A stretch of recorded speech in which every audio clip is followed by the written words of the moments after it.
Desejo boa tarde a todos, senhoras e senhores, nossos colegas parlamentares, que eu cumprimento aqui em nome do nosso relator, deputado Félix Mendonça.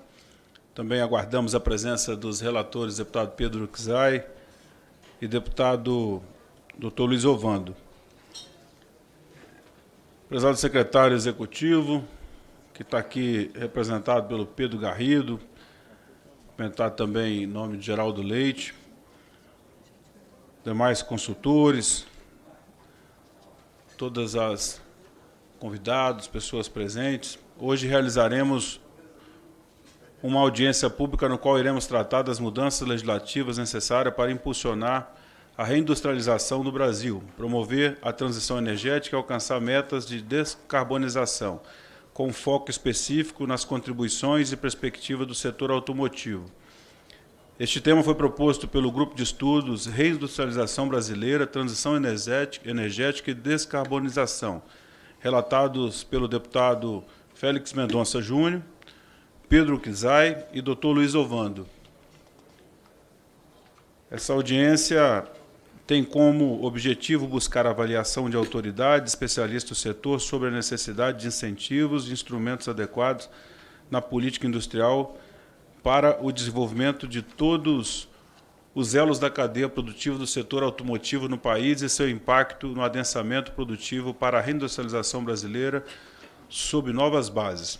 Além de benefícios da atividade sobre a inovação e sobre a transição energética e a descarbonização. Este estudo pretende realizar discussão sobre setores industriais específicos e tecnologias transversais, a relação da indústria com serviços e agricultura e os desafios produtivos nas tecnologias setoriais da indústria brasileira, para contribuir para o planejamento de uma reindustrialização que seja tecnologicamente avançada e ambientalmente e socialmente sustentável. O contexto mundial de políticas públicas e plano de desenvolvimento econômico e social mostra que as principais economias têm realizado políticas industriais ativas para a reindustrialização ou o aparelhamento frente à fronteira tecnológica, buscando aproveitar as tecnologias da indústria 4.0 e a transição energética ambiental, bem como criar empregos de qualidade e reduzir desigualdades. São eixos principais do estudo: a contextualização da economia mundial e da situação econômico-social brasileira, a avaliação de políticas públicas setoriais recentes, o exame das condições macroeconômicas para a reindustrialização, o acompanhamento dos setores industriais para buscar potencialidades de recuperação de elos produtivos estratégicos e de expansão de setores com maior impacto econômico e social. A pesquisa sobre tecnologias, transição energética e descarbonização e a avaliação de políticas públicas e financiamento com respeito ao crédito do livre direcionamento.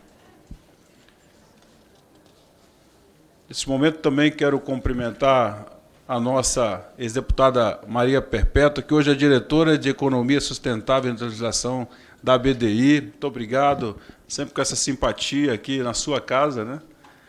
Cumprimentar o diretor de tecnologia do Sindicato de Indústria para Veículos Automotores, Gabor Deck, o senhor Henry José, diretor técnico da Associação Nacional dos Fabricantes de Veículos Automotores, e mais uma vez o nosso consultor Pedro Garrido, agradecendo aí a toda a consultoria da Câmara, que tem um trabalho de excelência, que nos ajudam a poder produzir materiais importantes aqui no Centro de Estudos e Debate Estratégico, do qual eu tenho a honra de estar presidindo nesse momento aqui na Câmara, mas com parlamentares de excelência, que têm história já de entrega no Brasil, como o deputado que é relator aqui e propôs esse tema junto ao colegiado do SEDES, né, junto com os nossos deputados Dr. Luiz Ovando, o deputado Félix Mendonça, o Pedro Kizai, o deputado Félix Mendonça, que é o relator, e nesse momento eu quero passar os trabalhos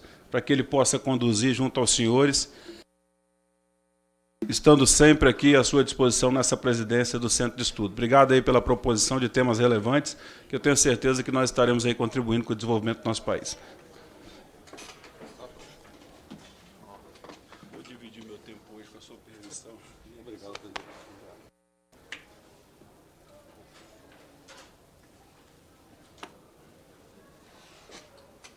Agradeço aqui a presença do nosso presidente, deputado da Vitória, que muito nos honra em presidir as sedes, que tem feito importantes estudos em diversas áreas que são fundamentais para o avanço da legislação brasileira. Como todos sabem, a indústria no Brasil já representou mais do que 30% no PIB.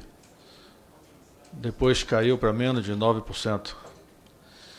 E nós não mudamos ainda de um país em desenvolvimento para um país desenvolvido, para que isso pudesse ser ao menos justificável, como em outros países acontece com o setor terciário, que cresce quando há essa desindustrialização, essa participação da indústria e aumento da participação terciária. Não, nós apenas estamos voltando a ser um país colônia, eu te chamo assim, um país onde a gente exporta as nossas matérias-primas, nossos commodities e importamos materiais industrializados. E mesmo em tempo de crise, como foi agora na Covid, a pandemia, nós não tínhamos condições nem de fabricar nossos respiradores, nem de fabricar o que era essencial no Brasil. Tinha que tudo ser importado e gerou toda aquela confusão. E eu diria que é uma vergonha para um país como o Brasil ter que ficar dependendo da indústria de todos os outros países para poder ter materiais essenciais, tendo todas as matérias-primas e todas as condições para a produção local. Vamos dar início às apresentações dos palestrantes, que terão 15 minutos para fazer a sua apresentação. Em seguida, os deputados, consultores e convidados farão perguntas aos palestrantes sobre o tema da audiência. Eu quero logo passar a palavra para a palestrante Margarete Candini, diretora do Departamento de Desenvolvimento da Indústria de Alta, Média e Média Complexidade Tecnológica do Ministério do Desenvolvimento da Indústria, Comércio e Serviços. Ela está aqui online no Zoom.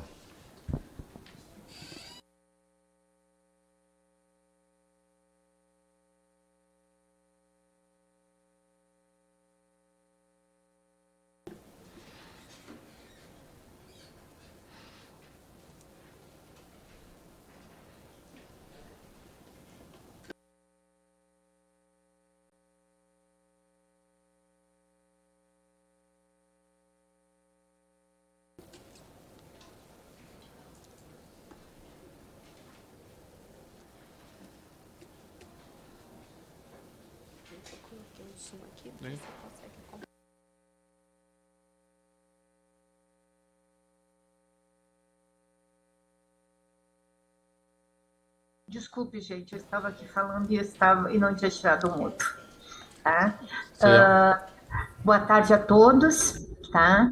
O que eu estava dizendo era que o tema da descarbonização na indústria automotiva é um tema que já está sendo trabalhado há uma década, desde o Inovar Alto, quando, ademais do Proconv, que já existe há mais tempo, desde o Inovar Alto se começou com metas de eficiência energética corporativas, que se seguiram também com novas metas de eficiência energética e descarbonização no ciclo seguinte de política automotiva, que foi o Rota 2030 e agora o Mover.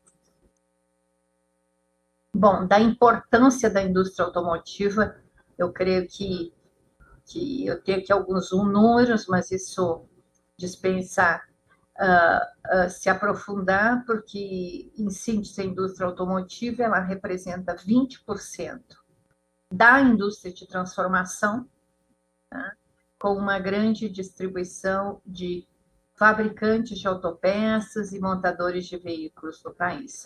Nós estamos as unidades industriais, elas estão em 9 estados e 37 municípios. Aqui, por falar em políticas automotivas, acho que é importante, antes de falar do Mover, relembrarmos alguns dos resultados do programa Rota 2030. Na eficiência energética veicular, que corresponde à redução de gramas de CO2, nós tivemos uma redução de mais de 12% para veículos leves, passando, a meta era 1,62 e foi realizado 1,56. O mesmo para SUV médios, tivemos, as empresas alcançaram, na média, um megajoule por quilômetro inferior, ou seja, foram além da meta, e o mesmo para veículos comerciais leves. Ademais, nós temos rotulagem veicular de segurança, de emissões e eficiência energética em todos os veículos comercializados no país. Isso quer dizer que o consumidor, ao chegar na concessionária, ele pode ver na etiqueta qual o nível de emissões, qual a classificação do veículo segundo seu nível de emissões e também a eficiência energética. O deputado que falou inicialmente destacou a importância da inovação e do desenvolvimento, então trazemos aqui os números do Rota 2030, tá? Que atingiu 4,87 bilhões em 2021 de investimento das empresas habilitadas e também dos programas prioritários, que são programas que envolvem pesquisa e desenvolvimento e inovação, mas na cadeia de fornecedores preponderantemente, com a realização de centenas de projetos. Então, agora vamos para o momento que nós estamos, o mover. Tá? E toda a estratégia do governo em termos de desenvolvimento da indústria automotiva, pautada pela pesquisa e desenvolvimento e pela descarbonização, envolvendo tanto eficiência energética quanto economia circular. Como é que nós estamos trabalhando essa questão? Até é importante se aprofundar aqui, porque o programa Mover está em tramitação no Congresso Nacional. Nós temos definido no âmbito do programa a institucionalidade de governança com um grupo de acompanhamento e conselho para acompanhar o andamento da política, tem toda a definição de metas que deverão ser atingidas pelas montadoras para a comercialização no país. Essas metas dizem respeito à eficiência energética, não só do tanque à roda, mas também do poço à roda, a reciclabilidade de materiais e reciclagem antecipada de materiais, desempenho estrutural e tecnologias assistivas e etiquetagem veicular. Também temos, novamente, a questão dos programas prioritários de inovação e o benefício fiscal para inovação intrafirma, com foco muito em novos materiais e novas tecnologias, que na portaria que foi publicada mostrou esse destaque. Economia circular entra na reciclabilidade de materiais e, começando em 27, o sistema de bônus e malos, e tem na previsão o lançamento do IPI verde, que é a tributação verde. Ali, na parte de baixo, outros elementos que compõem toda a estratégia de política para o setor. Tá? No tema de descarbonização, qual o papel do governo? Qual a responsabilidade do governo? Tá? É assegurar um posicionamento político firme de que o caminho é a descarbonização, isso feito de maneira que se mantenha a base produtiva e empregos, valorize a regulação de segurança de emissões e de eficiência energética, além de assegurar, isso é muito importante, previsibilidade e segurança jurídica à produção automotiva no país. Aí, nesse sentido, como eu falei, nós temos sempre trabalhado em ciclos de 5 anos, com metas pré-definidas. Aí, no período 2017 a 2021, observou-se uma melhoria de 15,4% da eficiência energética dos veículos produzidos no Brasil, com a economia da frota comercializada naquele ano, a economia entre 17 e 21 de 4,4 bilhões de litros de combustível. Já no segundo ciclo, 18 a 22, a meta foi de 11% da eficiência energética dos veículos E também nós tivemos, nesse período, quando se fala em descarbonização, o lançamento do programa RenovaBio. E agora, no programa, aqui só sintetizando, né, o total de litros de combustível evitados entre os dois programas, e principalmente um destaque para o registro de emissões das montadoras de veículos, que é um dos compromissos dentro do Mover, que as montadoras terão que fazer o seu registro de inventário até 2026, junto ao governo, e que, em um comparativo no que nós já temos no registro público de emissões, você vê que, comparativamente a outras indústrias, já as montadoras de veículo têm emissões de CO2 inferiores. Programa Mover. O que nós temos em termos de descarbonização?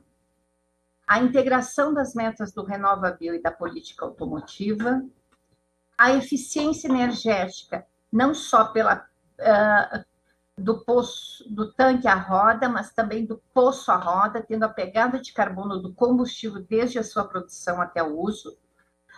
Dessa forma, o Brasil é o primeiro grande polo automotivo do mundo a definir emissões de gases de efeito estufa, considerando o ciclo de vida completo do combustível.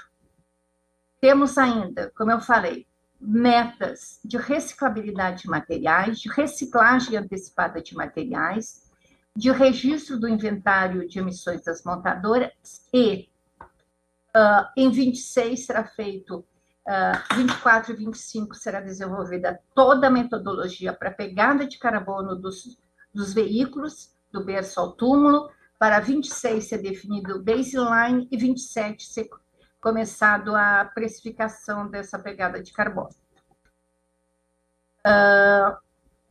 Importa destacar que na política automotiva nós não definimos a trajetória tecnológica, nós definimos as metas em termos de descarbonização. Então, a visão do Ministério é de que há uma pluralidade de trajetórias tecnológicas e cabe ao mercado definir qual a trajetória que vai ser ao mercado e às montadoras, qual a trajetória que será utilizada para alcançar as metas compulsórias definidas pelo governo. Então, por essas informações, vocês podem ver que a intensidade de carbono do etanol de primeira geração equivale a 23,4% da intensidade de carbono da gasolina. Tá? E,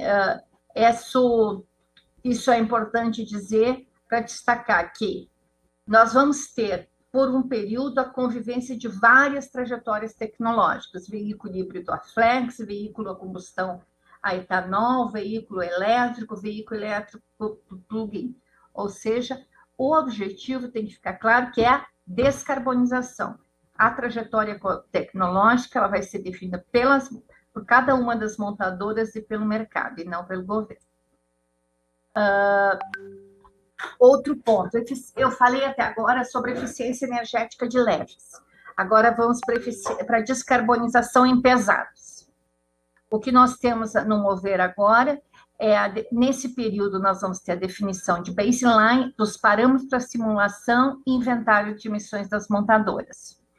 Porque, diferentemente dos leves, para pesados, há necessidade de uso de uma ferramenta de simulação e os estudos estão se encaminhando para a utilização do Vecto, que é uma ferramenta de simulação europeia.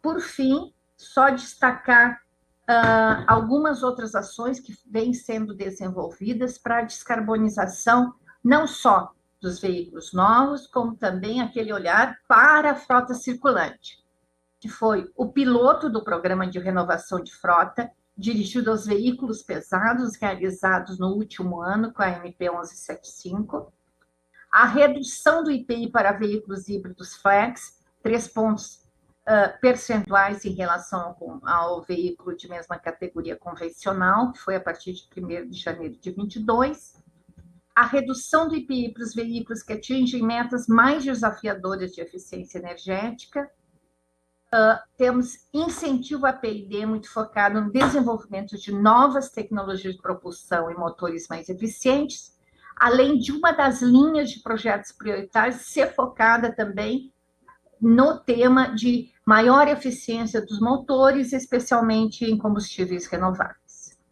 Tá? Muito obrigada a todos pela atenção e fico à disposição para as perguntas. Muito obrigado. A palestrante Margarete Candini, diretora do Departamento de Desenvolvimento da Indústria, de alta e média complexidade tecnológica do Ministério do Desenvolvimento, Indústria, Comércio e Serviços. Depois, nós vamos passar para a parte de perguntas. Se a senhora puder responder algumas, nós vamos fazê-las. Quero aqui registrar a presença do presidente da Câmara e mais 3 vereadores de Itajuípe. Itajuípe, senhores, fica ali na Bahia, pertinho, na terra de Gabriela, Cravo e Canela. 20 minutos de Itabuna, 60 minutos de Ilhéus, não é isso? Então fica ali perto, na região do cacau. Cacau agora que estourou de preço, hein? Cacau estava a 180 reais há uns 8 meses atrás. Hoje está hoje está R$1.100, já se paga R$1.100 a arroba, o que está voltando ao tempo do que cacau era ouro. Pena que a produção, em todo esse tempo no Brasil, ficou degradada com a vassoura de bruxa, com outras pragas que podem vir, como a monilíase, se chegar no Brasil, é uma praga devastadora, pior do que a vassoura de bruxa, e a nossa produção de cacau caiu muito. Nós já fomos os primeiros produtores mundiais, hoje a gente não ocupa, não chega nem perto. Antigamente, para os senhores conhecerem, que aqui está na indústria automobilística, antes mesmo, deputado, da indústria automobilística, o governo da Bahia, para poder pagar a conta, pagar o salário do funcionário, esperava a arrecadação da produção de cacau. Depois que arrecadava, era que tinha pagamento das contas do Estado da Bahia. Hoje a participação da produção de cacau na arrecadação do Estado é muito pequena. E o governo não pode, o governo estadual, federal, não pode dar as costas a essa lavoura que foi tão importante para o Brasil, que não é mecanizável, que utiliza mão de obra mesmo. Estou fazendo um parênteses aqui, você me perdoe, com a visita dos vereadores, que não é mecanizável, utiliza mão de obra, e que é uma lavoura, ao contrário do que as pessoas pensam no Brasil inteiro, com as novelas, com tudo isso, não é dos coronéis. É uma lavoura que 90% das áreas são de 20 hectares ou menos, ou seja, a reforma agrária já existiu na lavoura do cacau. Aquela história dos coronéis foi Jorge Amado que escreveu quando ainda menino. Meu pai prefeito de Itabuna quis dar o nome de uma praça de Jorge Amado. E a sociedade foi perguntar para meu pai, que era prefeito, por que o senhor vai dar o nome a esse rapaz? Não vou dizer os adjetivos que falaram dele. E ele disse, não, porque é um escritor que tem futuro. Ele é de Itabuna, né, Jorge Amado. Tem futuro e tal. E ele deu o nome à praça. Mas foi barrado na Câmara de Vereadores de Itabuna, a sociedade conseguiu. E a Câmara não permitiu que a praça tivesse, naquela época, o nome de Jorge Amado. História da Bahia. Vamos lá. Eu agora quero passar a palavra à nossa querida deputada Maria Perpétua de Almeida. Eu falo deputada porque sempre será, né, deputada? Diretora de Economia Sustentável e Industrialização da Agência Brasileira de Desenvolvimento Industrial.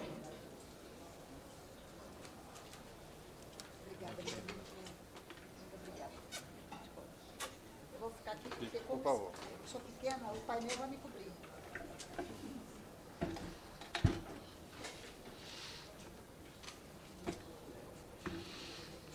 Só para registrar aqui, é a vereadora Luziane Maia de Souza, o vereador Fábio José Santos, o vereador Crispim Nunes e Edmilson do Nascimento, que estão aqui, vindo de Itajuípe. Sejam muito bem-vindos aqui à Câmara Federal. Boa tarde a todos, boa tarde a todas. Deputado Félix Mendonça, parabéns pelo trabalho que vocês estão realizando, organizando. O Centro de Estudos e Debates Estratégicos da Câmara, ele tem uma importância muito grande aqui para subsidiar as ações do parlamento em assuntos estratégicos. Eu me lembro, eu devo ter participado há uns 15 ou 20 anos atrás. Eu estou aqui, eu fui deputada desde 2003, e eu acho que há 15 anos, vamos dizer assim, foi o Centro de Estudos e Debates Estratégicos da Câmara, que eu me lembre, que fez o primeiro debate sobre terras raras e minerais estratégicos. Então, o Centro tem essa vocação de buscar temas importantes para a sociedade e para subsidiar o parlamento. Hoje, nada mais anda no mundo, no planeta, sem essa discussão acerca de minerais estratégicos. O que nós estamos discutindo aqui sobre descarbonização, sobre eletrificação, não anda sem isso. Por isso que a corrida no mundo é tão grande. Eu estava aqui há pouco, aqui do lado, numa outra comissão, acho que para cá, agora me perdi no plenário, que estava discutindo a participação das mulheres na indústria. E eu aproveitei para fazer um merchan do nosso livro, Mulheres na Defesa. Aqui tem uma contação de histórias, e, no meu caso, foi o período que eu presidi aqui na Câmara dos Deputados a Comissão de Relações Exteriores e Defesa Nacional, e aqui nós criamos o primeiro grupo de trabalho, a primeira subcomissão para discutir indústria de defesa. E depois, quando eu fui para o Ministério da Defesa, onde eu dirigia lá a Secretaria da Indústria de Defesa. E a gente tinha que sentar com os comandantes da Marinha, do Exército e Aeronáutica para discutir indústria, para discutir os equipamentos necessários à soberania nacional. E eu brincava, porque eu era a única mulher até agora a assumir aquela comissão, e depois de mim ninguém mais veio, e eu discutia com eles, vocês estão acostumados a discutir só com os homens, mas agora vão ter que sentar e discutir com a mulherada. Mas a parte boa é que na comissão aqui ao lado, quando a gente estava discutindo, e os números que eu levei são números que, inclusive, traz bons dados sobre a participação das mulheres na indústria. E é na indústria que tem crescido muito mais a participação das mulheres. E falando em indústria, acredite, esse livrinho aqui tem se tornado o meu segundo livro de cabeceira. Depois da Bíblia, é esse daqui, porque é a nova indústria brasileira, a NIB, ela é forte, ela é transformadora e ela é sustentável. É isso que o mundo inteiro está discutindo. E é esse o debate daqui agora. E ela traz 6 missões. Eu imagino que daqui a pouco a presidente do CNI vai vir aqui discutir sobre isso. Ela traz 6 missões que fala sobre o desenvolvimento nacional. Mas a missão que nós vamos discutir agora é exatamente a missão 5. Bioeconomia, descarbonização e transição transição e segurança energética para garantir recursos para as gerações futuras. É claro que quando a gente discute sustentabilidade, a gente sempre diz assim, olha, tudo que nós estamos fazendo hoje é para garantir com quem está no planeta hoje viva bem, mas garantir com que quem vier depois de nós continue aproveitando esse planeta. Por isso que a discussão. É claro que algumas empresas e instituições podem até não vir pela vocação de sustentabilidade, pela vocação ambiental. Mas elas estão vindo também muitos pelo bolso, porque sabe que, como o debate é esse, sabe que o consumidor tem sido muito exigente e, se não cumprir algumas regras minimamente ambientais, terá dificuldade no processo de exportação de produtos, terá dificuldade na venda, inclusive nacional. E eu considero esse debate aqui muito importante. A discussão que a gente está trazendo, que a Câmara quer fazer aqui, é exatamente sobre mudanças na legislação para o processo de descarbonização e outros, né? Reindustrialização, transição energética e descarbonização. Como fazer alterações na legislação atual.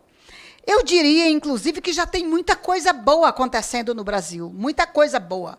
Ações de política pública do governo federal e coisas boas nascendo aqui mesmo do debate da Câmara dos Deputados. Então, se a gente consegue aproveitar isso, fazer um limpa aí naquilo que é mais importante, vai ajudar mais o projeto de industrialização, é melhor. E eu penso, e eu trouxe aqui apenas 3 programas rápidos, e vou focar num deles, que é onde nós, da BDI, que nós somos uma agência de desenvolvimento industrial, responsável para ajudar o governo, fazer com que a política pública chegue lá na ponta, desde um complexo industrial para pequenas cooperativas até as grandes indústrias brasileiras. Então, esse é o nosso papel. E aqui eu levantaria para o Conselho, eu levantaria, inicialmente, 3 projetos que trazem essa agenda verde. O projeto Combustível do Futuro, que está aqui na casa, é o projeto 528, desde 2020, que traz junto com ele o projeto 4516, que é de 2023. Colocar rapidamente 2 ações dele. Ele promove a mobilidade sustentável de baixo carbono e ele induz e incentiva o desenvolvimento de tecnologias e produtos nacionais. Porque isso é muito importante, se o Brasil não avançar no desenvolvimento de tecnologias. Qual é a grande motivação de um projeto como esse? Incentivar a produção nacional de equipamentos do setor de energias renováveis. Esse é o foco do projeto. Um outro projeto também que está aqui na casa, que é muito importante a gente ter um olhar de raio-x sobre ele, é o projeto de hidrogênio de baixas emissões. Na verdade, são 2 projetos, 2308 e o 5816, ambos são de 2023. O que eles trazem como pontos importantes? O respeito à neutralidade tecnológica na definição de incentivos, porque é muito importante, senão um setor fica reclamando do outro. Mas teve mais incentivo para o setor A, e o setor B aqui está a ver navios. Então, essa discussão de neutralidade no incentivo às tecnologias, isso é necessário. Ele busca promover aplicações energéticas do hidrogênio verde e seus derivados. Ele valoriza o papel como vetor da transição energética.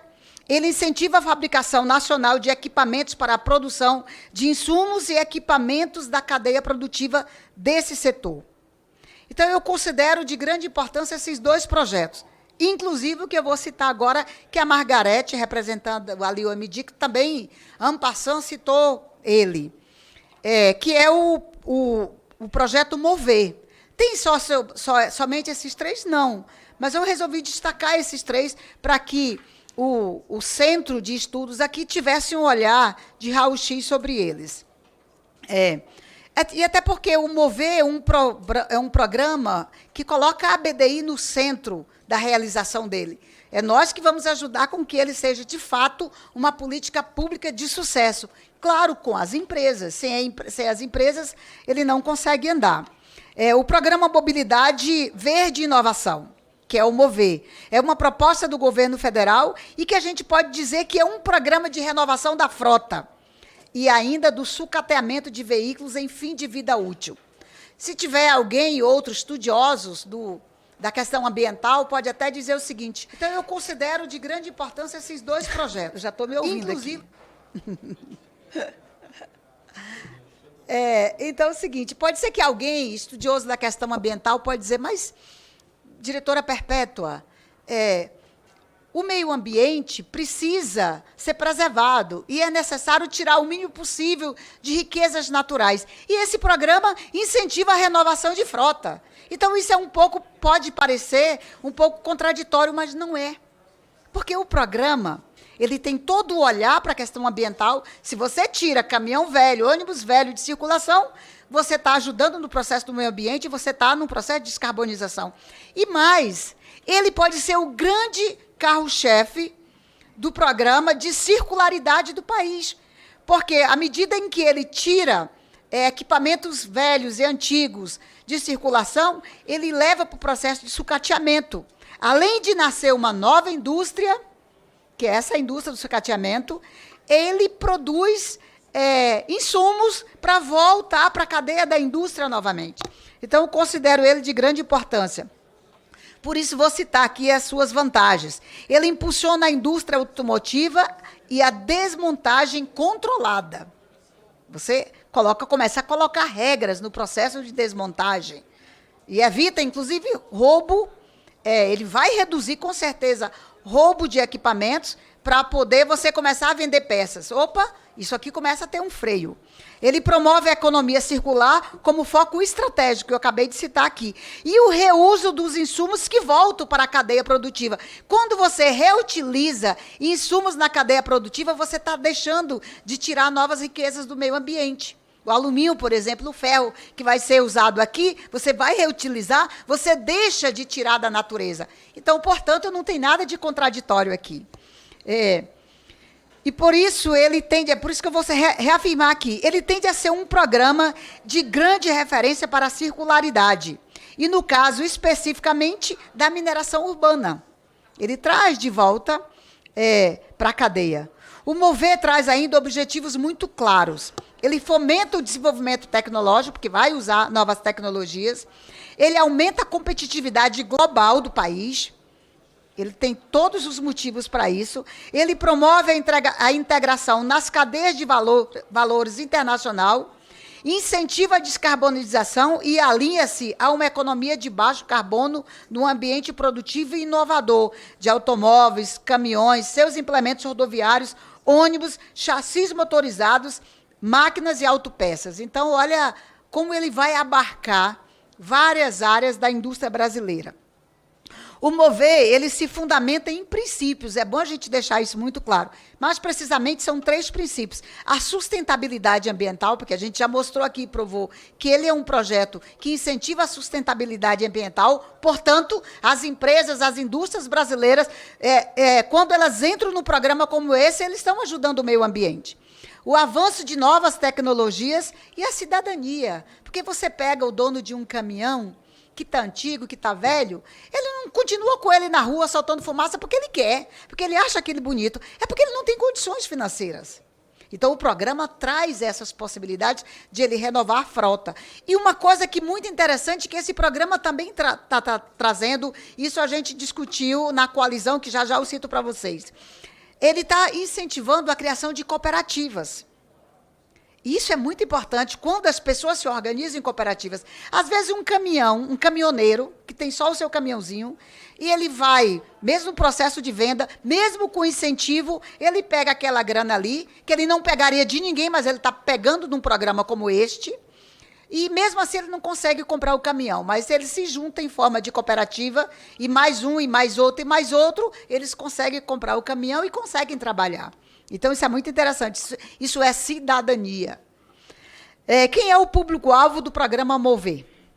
As indústrias de mobilidade e logística, toda a sua cadeia produtiva automobilística, incluindo aí os trabalhadores e os desenvolvedores de novas tecnologias. Como é uma política pública, o alcance do MOVER ele é muito maior além da indústria. Por meio do aumento da eficiência energética, que se utiliza aqui, na promoção da reciclabilidade de materiais. Para mim, isso aqui é uma das questões fundamentais. Quando você recicla, você reusa, você traz de volta para a cadeia, você deixou de tirar da natureza. Na segurança dos veículos, sim, comprovadamente, vai trazer mais segurança e a redução de acidentes. Nos investimentos em pesquisas e desenvolvimento, na redução de emissões poluentes que afetam a saúde do meio ambiente, portanto, já vai colocar menos pessoas na fila do SUS, e no aumento da produtividade e eficiência no transporte. Você consegue imaginar, por exemplo, na produção de grãos e alimentos, essa grande frota que se tem hoje no agro, levando alimentos para todos os cantos do Brasil, quando você coloca um caminhão novo, a diferença que é isso na produtividade das empresas. E ainda promove o uso de combustíveis sustentáveis. E quero encerrar trazendo aqui, hoje eu recebi lá na BDI, junto com o presidente Capelli, nós recebemos o grupo da coalizão, que são várias empresas que estão no entorno deste programa. O presidente do grupo é o Renato Simenal, e aqui tem 2 colegas que estiveram hoje lá conosco, aqui, é muito importante. Então, eu queria aproveitar, como nós somos parte, a BDI é parte necessária do sucesso desse programa, eu quero aproveitar a própria sugestão deles para trazer aqui para o Centro de Estudos as sugestões da coalizão. Incentivos para a renovação da frota. Depreciação acelerada, que já está em tramitação do Parlamento Brasileiro. Um olhar de raio-x sobre essa proposta. Crédito adequado para financiar veículos seminovos e novos. Porque a tendência, por enquanto, o programa é só de caminhões e ônibus. Mas vai chegar um momento que você vai olhar, opa, está na hora da gente incluir aqui, porque ambientalmente é melhor, e você ajuda a circular mais veículos na indústria, então vamos incluir aqui também os veículos leves. Crédito para o segmento da indústria da desmontagem e sucateamento de veículos pesados, isso aqui é economia circular na veia. Incentivo para que os estados implantem IPVA verde, isso aqui é muito importante, vai mudar completamente a forma do que é hoje, mas muda para melhor também. E, inclusive, a implantação gradativa de inspeção técnica veicular. Porque, como explicaram, e aqui os colegas vão explicar isso muito melhor do que eu, porque eles estão convivendo com o assunto. Quando você mantém essa inspeção veicular na rua, você está ajudando com que se transite, se tenha em circulação veículos em boas condições. Então, eu penso que o Centro de Estudos Estratégicos da Câmara dos Deputados tem aí uma série de motivos para abraçar estas causas, abraçar esses projetos que já estão na casa e ouvir a área, ouvir os trabalhadores, ouvir a indústria que está ajudando nesse processo de descarbonização e cuidados com o meio ambiente. Muito obrigada. Muito obrigado, deputada. Muito obrigado, deputada Maria Perpétua de Almeida. Almeida, né? De onde vem esse Almeida, deputada? Eu também tenho Almeida, lá da Bahia. Tio Rômulo Almeida, Landulfo Alves de Almeida, essa turma lá. Era os varredores de rua de Portugal. Éramos. Com muito orgulho, né? Mas, antes de passar a palavra aqui ao doutor Harry Joseph, não sei se eu pronunciei certo. Deve ter várias pronúncias, né, doutor? E eu quero lembrar a todos que estão presentes aqui que essa audiência, esse estudo é a reindustrialização brasileira, também com base na transição energética e na descarbonização. E o que nós queremos promover aqui, com diversos debates, são as alterações legislativas para que propicie a reindustrialização brasileira. O que é que nós precisamos? O que é que o Brasil precisa em termos da reforma tributária, da estabilidade jurídica, que o Brasil toda hora tem uma surpresa, né? A cada governo, a gente não pode ter isso numa perspectiva de longo prazo, como é o programa que está sendo feito de mobilidade verde e inovação, que é o programa Mover, que é um programa de longo prazo também. Então, a gente quer ouvir dos senhores o que é que vocês sugerem, porque aqui são 18 membros no SEDES que são indicados pelos seus partidos para esses estudos. Então, esse estudo não fica aqui. Esse estudo vai gerar proposições de leis. E leis que melhorem a industrialização, possam incentivar a reindustrialização brasileira. Porque a gente perdeu muito, precisa alcançar isso de novo. E os esforços têm que ser em conjunto, tanto do Poder Executivo, mas também aqui do Poder Legislativo. Então, eu quero passar a palavra para o palestrante Dr. Harry Joseph. O que é que significa Joseph? Joseph, né? Diretor técnico da Associação Nacional dos Fabricantes de Veículos Automotores. Acréscimo de Deus. É o que significa Joseph. Obrigado. Doutor. Prazer.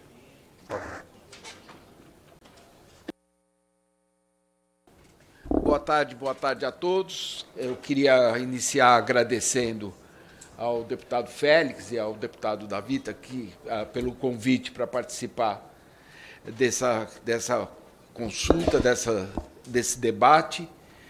Sem dúvida é um tema bastante importante para nós da indústria automobilística, é um tema central hoje na indústria automobilística mundial e entendo que, sem dúvida, que a gente pode tentar contextualizar e colaborar com as discussões que o SED está tendo e com aquilo que a gente acredita que possa trazer para o país uma nova industrialização mais adequada.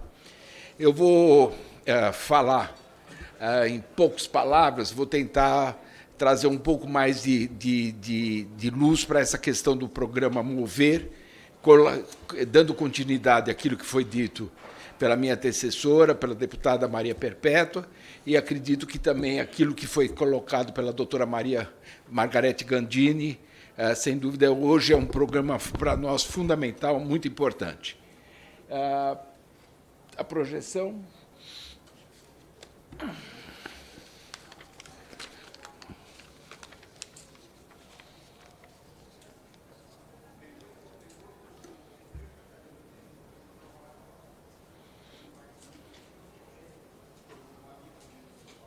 Isso aí, vamos para o primeiro slide, por favor. Próximo. Bem, a questão das emissões não, o anterior. Isso.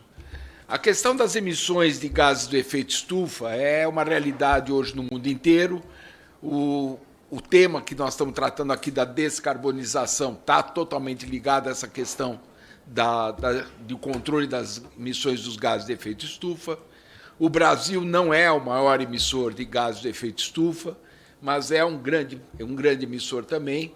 E dentro dos setores aqui do Brasil, o setor de transporte não é o principal ponto das emissões de gases de efeito estufa, mas há uma conscientização dentro do setor automotivo de que cada um tem que fazer sua parte, e nós acreditamos que a indústria automotiva tem que fazer sua parte e tem que oferecer produtos que sejam condizentes com essa necessidade de descarbonização. Dentro das emissões do país, 13% das emissões de gases de efeito estufa são do setor de transporte. E isso engloba transporte aéreo, transporte terrestre de um modo geral, ferroviário, náutico e tudo. E dentro do setor de transporte, o transporte terrestre seriam 11,8% das emissões totais de gases do efeito estufa. Próximo, por favor. É bastante discutido, e todos conhecem bem essa questão de quais são as tecnologias para diminuir as emissões dos gases de efeito estufa dos veículos. Então, há uma sucessão de tecnologias, há várias tecnologias que vêm desde o motor de combustão interna, e vai avançando com eletrificação, com novas tecnologias que vêm sendo colocadas no mercado, e isso, a nível internacional, tem sido feito nos últimos anos com bastante intensidade, passando por tecnologias do híbrido plug-in, da eletrificação, e avançando já por novas tecnologias que vão utilizar o hidrogênio, células de combustível, enfim, cada vez mais a tecnologia veicular vai caminhando no sentido de reduzir as emissões dos gases de efeito estufa. Essas tecnologias todas, elas estão hoje sendo desenvolvidas no mundo inteiro, e o Brasil, de certo modo, tem que estar dentro desse conceito também, tem que também fazer esse tipo de desenvolvimento, a nossa indústria aqui colocada tem que acompanhar esse movimento. Porém, próximo, por favor, a gente não pode esquecer que, no caso brasileiro, nós temos uma matriz energética que é absolutamente favorável do ponto de vista de baixo impacto em termos de emissões de gases de efeito estufa. Nossa matriz energética, do modo total, é uma das mais limpas do mundo. Nós usamos 48% de fontes renováveis na nossa matriz energética, considerando toda a matriz energética, e dentro da matriz energética de transportes, esse número chega a 85% das emissões. Então, nós temos hoje, da matriz de eletrificação, da energia elétrica, chega a 85% de fontes renováveis. Sem dúvida, essa matriz, que é um privilégio para o país ter essa matriz, ela tem que, de algum modo, ser aproveitada também. Quando a gente fala de usar a matriz energética, o veículo elétrico brasileiro, por uma matriz energética dessa, usando energia produzida desse modo, sem dúvida, o nosso veículo elétrico vai ser um dos mais limpos do mundo. Enquanto os outros países usam carvão e combustíveis fósseis para gerar energia elétrica, o Brasil tem a facilidade de usar uma energia elétrica muito pura. Mas, além disso, nós também temos os biocombustíveis, temos o etanol, temos biodiesel, temos biometano, nós temos uma riqueza de biocombustíveis que, de algum modo, tem que ser também aproveitada, e isso acaba sendo para poder ser utilizado, o Brasil tem a tradição no uso de biocombustíveis, nós utilizamos o etanol desde o início do século passado, e nós temos tradição no uso de biocombustíveis, e essas novas tecnologias que eu mostrei anteriormente, seria uma pena se a gente não utilizasse essa nossa matriz energética de biocombustíveis também junto com essas tecnologias. Então, a ideia que tem por trás do programa Mover, e dentro desses programas, é juntar a nossa matriz energética com as tecnologias que vão sendo desenvolvidas no mundo, de tal modo que a combinação dessas duas possam trazer produtos para o mercado brasileiro que utilize as nossas características, que utilize as nossas qualidades, oferecendo ao público produtos que sejam limpos e sejam propelados por combustíveis nacionais e, ao mesmo tempo, tentar trazer que esses desenvolvimentos sejam feitos no mercado brasileiro, porque ninguém no mundo vai desenvolver veículos para biocombustíveis se não tiver o biocombustível. E nós que temos esse biocombustível temos que fazer esse desenvolvimento localmente. Próximo, por favor. Isso é o que está por trás desses programas industriais que o Brasil vem desenvolvendo e vem implantando já há algum tempo. É um conjunto de políticas públicas, políticas industriais, que começou com o Inovar Alto lá em 2012, passou pelo Rota 2030 mais recentemente e atualmente estamos entrando com o programa Mover, que já foi citado aqui pelos que me antecederam. Esse programa Mover é uma continuidade de programas anteriores, só que agora aprimorando e trazendo novos conceitos que vêm se somar aos conceitos que os programas anteriores tinham, mas sem perder o foco de trazer o desenvolvimento para o mercado brasileiro. Fazer com que esse desenvolvimento dessas tecnologias sejam feitas no mercado brasileiro, utilizando profissionais brasileiros, utilizando conceitos e infraestrutura brasileira para fazer esse desenvolvimento. Isso é uma particularidade que tem que ser feita no mercado brasileiro para que essas nossas características possam ser melhor aproveitadas. Próximo, por favor. Eu não vou falar das diretrizes do programa, a própria deputada Maria Perpétua, a diretora Maria Perpétua já citou as principais características do programa. O programa ele tem características de buscar a descarbonização, buscar características de incentivar esses investimentos feitos no Brasil, incentivar pesquisa e desenvolvimento sendo feita no Brasil, de tal modo que esses conceitos todos possam ser feitos no território nacional. Próximo, por favor. E como é que funciona o programa Mover? Eu vou simplificar bastante o programa, porque ele na verdade, ele é muito cheio de entrelinhas, mas o programa, os conceitos dele são básicos, são bastante simples. São 4 blocos que tem o programa. O primeiro bloco é o chamado requisitos obrigatórios. Todo veículo, para ser vendido e comercializado no Brasil, tem que atender requisitos obrigatórios. Esses requisitos são de melhor eficiência energética, melhor segurança, reciclabilidade, que foi citado aqui. Ou seja, tem uma série de características que os veículos, para poderem ser comercializados no mercado brasileiro, obrigatoriamente têm que cumprir, senão eles não podem ser comercializados. O segundo bloco é a tributação. Esse programa traz uns conceitos de tributação que, ao mesmo tempo que vai punir produtos que não tenham qualidade, que vai punir produtos que não tenham baixo nível de emissões, ao mesmo tempo ele diminui a tributação para produtos que tenham qualidades melhores, que é aquilo que foi citado pela doutora Margarete, de bônus e malos. Ou seja, a tributação é um conjunto de características que pode aumentar ou diminuir a tributação do veículo, dependendo se ele tem características boas ou más, por isso bônus e malos. Isso é muito importante porque vai, ao mesmo tempo, levando a indústria a procurar fazer produtos que tenham essas características boas para poder pagar menos imposto. E esse menos imposto, que na realidade é pago pelo consumidor, faz com que o produto seja mais barato ao consumidor e, ao mesmo tempo, tenha características melhores de segurança, de emissões e uma série de outras coisas. O terceiro bloco do programa, que é esse bloco azul, é a parte talvez mais importante do programa, é a parte de incentivos à pesquisa e desenvolvimento. O programa traz uma série de características que traz incentivos àquelas pesquisas e desenvolvimento que sejam feitas pelos fabricantes, com um detalhe: tem que ser feito no Brasil. Quando a gente fala dessas tecnologias veiculares todas, é óbvio que essas tecnologias poderiam ser desenvolvidas em outros lugares.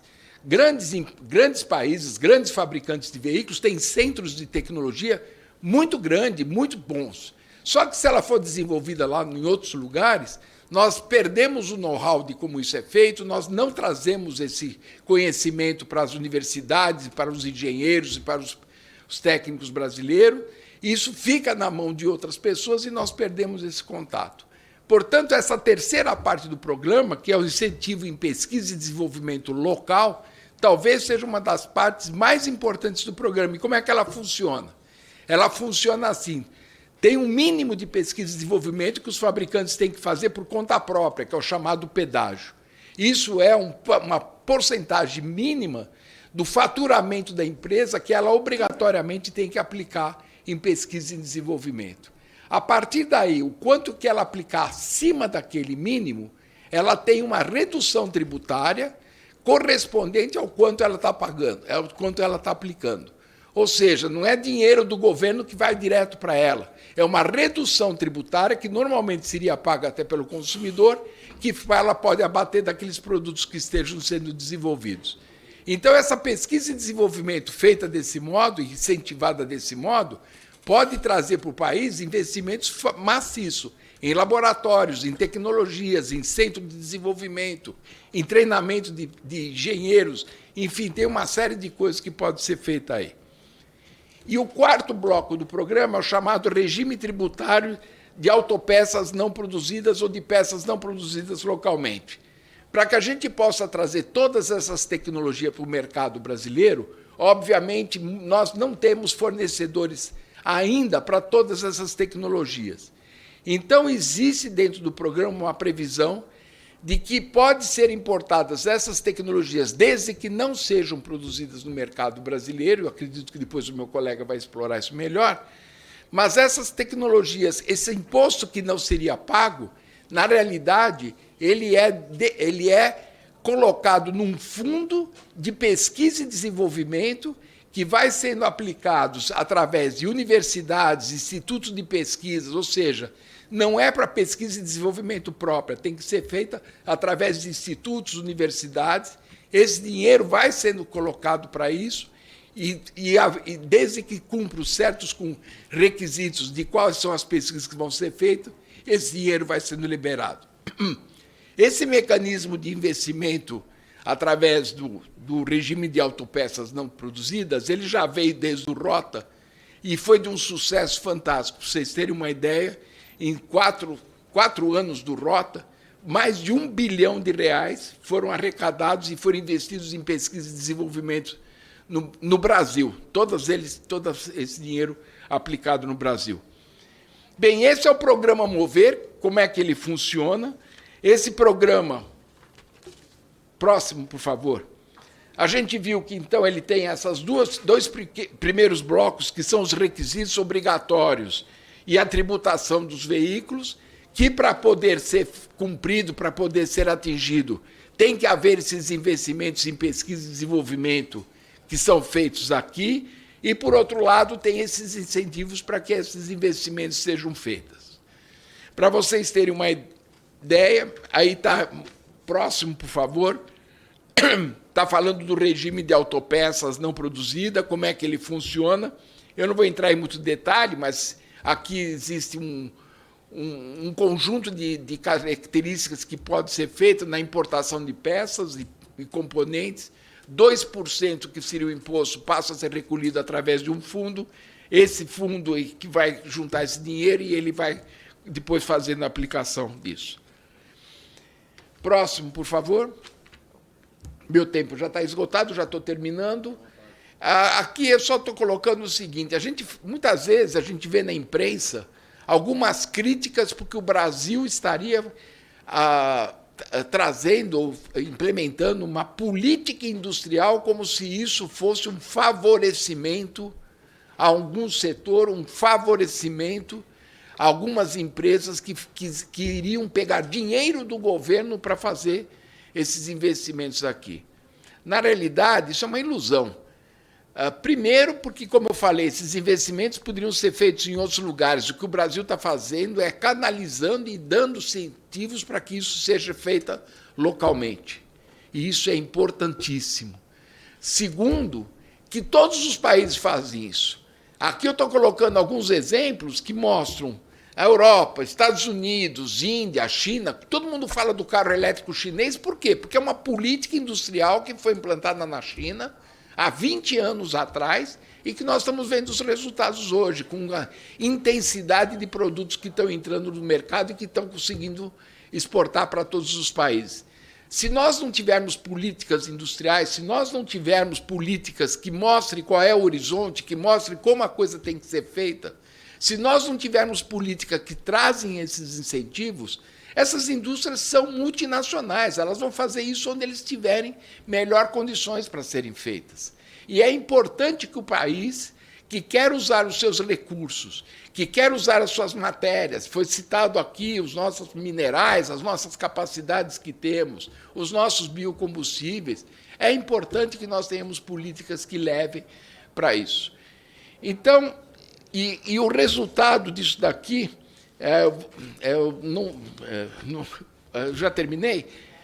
Nós tivemos nos últimos dias, nas últimas semanas, vocês devem ter acompanhado o anúncio de investimento que foram feitos pelas empresas automobilísticas no Brasil, que chegou a 129 bilhões de reais anunciados como investimento para o próximo período, que é o período do programa Mover, mostrando que programas desse tipo, eles são, sim, políticas que trazem esse investimento, que trazem esses recursos e que são aplicados naquilo que nós chamamos da nova industrialização, no novo nível que a indústria vai estar seguindo. Bem, deputado, em linhas gerais era isso que eu tinha para colocar. Obrigado. E nós agradecemos. Muito obrigado ao palestrante Heren Joseph, diretor técnico da Associação Nacional dos Fabricantes de Veículos Automotores. Muito bom saber que tem 1 bilhão investido. A gente fica feliz. Só em termos comparativos, doutor, que a gente fica um pouco triste. Aí, mudando de aspecto, quando a gente vê a política de juros do Brasil, a política do Banco Central, cada 1% da Selic representa um custo para o Brasil de mais de 40 bilhões ao ano na dívida pública por ano. 40 bilhões. E a gente vê 1 bilhão investido, a gente acha muito. 129 bilhões que foram investidos e anunciados nos próximos anos. Não é um foi não, só em PD. Um foi em PD. Só naquele regime de autossuficiência. É. E esse 129 bilhões. Isso aí. Muito bem. Parabéns. Mas eu sempre falo da dívida pública. A dívida pública é, para mim, o maior problema que o Brasil tem. E também reflete em todas as indústrias brasileiras. Hoje nós temos mais do que 50% de toda a arrecadação brasileira vai para a rolagem de pagamento parcial da dívida pública, que já está em 7 trilhões de reais, e cada 1% é mais ou menos 45 bilhões. Estou correto? Está certo isso aí?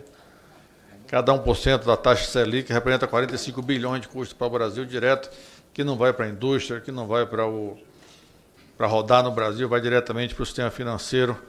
E quando alguém critica até movimentos sociais como Bolsa Família e outros programas desses, esses programas rodam, pagam os impostos na cidade, e às vezes tem muitas cidades que só sobrevivem com os impostos arrecadados por Bolsa Família e etc. e tal. E quando a gente vê o nosso Banco Central dito independente, mas isso é outro tema, esse é outro problema que não é aqui para a gente debater. Mas vamos lá. Quero registrar aqui a presença online de Serafim Fernandes Corrêa, secretário de Estado de Desenvolvimento Econômico, Ciência e Tecnologia do Governo do Amazonas. Bruno Salmeron, diretor de Operações Automotivas da Schlusser e Sindipeças. Eduardo Ballarini, assessor da Anfávia. Luana Portela, assessora da Sindipeças. Registrando a presença dele. Tem mais aqui, depois eu leio alguns outros. Eu vou pedir e passar a palavra para o palestrante Thiago Sugahara, diretor de Veículos Leves e integrante do Conselho Diretor de Associação Brasileira de Veículos Elétricos. Ele está em Zoom Da próxima vez eu vou ter que treinar os nomes, viu? Imagino o Thiago Sugahara. Com a palavra do doutor Thiago. Você me corrige aí, Thiago, se eu pronunciei certo, mas... O senhor é um poliglota e muito obrigado pelo convite. Em nome da Associação Brasileira do Veículo Elétrico, eu quero agradecer ao convite hoje para que a Associação Brasileira do Veículo Elétrico possa trazer um contexto um pouco sobre o processo de eletrificação que está em linha com a estratégia de discussão que o Centro de Estudos Estratégicos da Câmara está se propondo a fazer hoje. Inclusive, é muito importante ressaltar que um dos últimos grandes avanços nas políticas automotivas para a eletrificação no Brasil partiu dessa casa, quando, durante o programa Rota 2030, foi colocada uma minuta da Câmara dos Deputados com a redução de 3 pontos percentuais para veículos híbridos flex. O resultado disso é que, agora em 2024, 2025, dezenas de montadoras estão anunciando investimentos em veículos híbridos flex produzidos aqui no Brasil. Eu tenho uma apresentação, mas enquanto essa apresentação ela não é exposta, só contextualizando aqui um pouco no cenário global, há 10 anos atrás, o mundo emplacava algo em torno de 300 mil veículos híbridos, plug-ins e elétricos, o que respondia por 0,4% de todos os veículos emplacados. Em 2022, os veículos híbridos plug-ins, os veículos elétricos, eles corresponderam a 13% de todos os veículos fabricados no mundo. O ano de 2022 também foi um ano muito singular, porque em 2022 a venda de veículos a combustão no mundo caiu 0,5%, enquanto a venda de veículos eletrificados cresceu 55%. O que não é surpresa para a maioria dos especialistas que vêm acompanhando essa transformação da indústria automotiva ao redor do mundo. Quando a gente olha um pouquinho essa retrospectiva, até 2016, 2017, o mundo emplacava menos de 1%. Em 2017 foi a primeira vez que o mundo emplacou 1% de todos os veículos, foram mais de 1.200.000 veículos, híbridos, plug-ins e elétricos. E um ano depois, aquilo que se demorou 5 anos para se conseguir fazer, se repetiu em um ano depois, em 2018, o mundo estava emplacando 2 milhões de veículos, híbridos, plug-ins e elétricos. Em 2020 já eram 4%, e como eu comentei, em 2022, 13% de todos os veículos eletrificados já foram, de todos os veículos produzidos no mundo já foram veículos eletrificados, mostrando essa tendência. Bom, e quem é a Associação Brasileira do Veículo Elétrico? Não sei se podem passar o próximo, por favor. A Associação Brasileira do Veículo Elétrico é uma associação sem fins lucrativos, que tem como objetivo desenvolver o mercado de veículos elétricos e o ecossistema da eletromobilidade. Nosso objetivo é incentivar as tecnologias brasileiras voltadas para a descarbonização da economia. Próximo, por favor. A nossa associação está dividida em 6 grupos temáticos e 2 grupos de trabalho. E o número de componentes ele vem crescendo ano após ano, mostrando o crescimento também do mercado de veículos eletrificados. Em 2020, nós tínhamos 42 associados, no ano passado já são mais de 120 associados, e esse número vem crescendo ano após ano. A nossa associação ela congrega desde grandes montadoras multinacionais até startups brasileiras. Próximo, por favor. Dentro desse ecossistema, nós temos o nosso presidente que foi reconduzido agora, o Ricardo Bastos, e mais 29 diretores que compõem a BVE dentro desses grupos de trabalho temáticos, trabalhando desde as pastas de veículos pesados, como caminhões e ônibus, passando pelas montadoras que trabalham com veículos leves e startups que trabalham com o ecossistema de veículos eletrificados. Trabalhamos com veículos levíssimos também. Existem centenas de empresas aqui no Brasil introduzindo agora bicicletas elétricas, motocicletas elétricas e vários dispositivos de last mile que ficaram de fora agora do programa Mover, mas que fizeram parte de uma primeira discussão, de uma primeira possibilidade de minuta, e esse é um item que pode ser uma sugestão para essa casa incorporar. Temos a cadeia de componentes importantíssima para pensar a produção local dessa tecnologia no Brasil e, sem dúvida, a questão da infraestrutura. A pasta de infraestrutura é a que mais cresce ano após ano em número de componentes, de membros associados e da importância dessa agenda para a agenda da eletromobilidade. Vou pedir para passar o próximo. E aqui a gente tem os diretores. Próximo, por favor. Próximo. Próximo. Ok. Mostrando um pouquinho, quando a gente fala de veículos pesados, é importante destacar que nós temos não apenas fabricantes internacionais, mas também fabricantes nacionais de ônibus e caminhões trabalhando na agenda da eletromobilidade. Na pasta de veículos leves, nós temos montadoras norte-americanas, montadoras chinesas, montadoras japonesas, europeias, e como eu comentei, dentro desse ecossistema também, agora startups que trazem as soluções de tecnologia para integrar esse ecossistema. Importante destacar aqui, como eu estava comentando, veículos levíssimos. Uma série de empresas que estão chegando aqui ao Brasil para oferecer motos elétricas, bicicletas e outros dispositivos que são uma soma para a eletromobilidade. Próximo, por favor. A gente fala de componentes, então nós temos uma série de empresas nacionais e multinacionais já trabalhando no Brasil para fornecer soluções de componentes para fabricação local, por exemplo, de motores, de montagem de baterias para ônibus elétricos fabricados no Brasil, para veículos, para infraestrutura de recarga. E temos também uma pasta de mobilidade discutindo muito como aplicar todas essas tecnologias à descarbonização. Próximo, por favor. Mas o mais importante aqui é mostrar o crescimento da infraestrutura. E esse é um dos temas que está mais em voga atualmente, deputado. É onde a gente tem um maior número de empresas, desde grandes multinacionais a startups, entrando no mercado para oferecer infraestrutura. A infraestrutura não precisa ser uma política apenas dos governos estaduais, dos governos municipais. Ela também é, antes de mais nada, um grande desejo da iniciativa privada de fazer parte dessa construção. Então, nós temos desde empresas de energia que fornecem energia, trabalhando também com a questão dos eletropostos, tão caros a essa agenda de descarbonização. Próximo, por favor. E aí eu queria chegar justamente nesse número.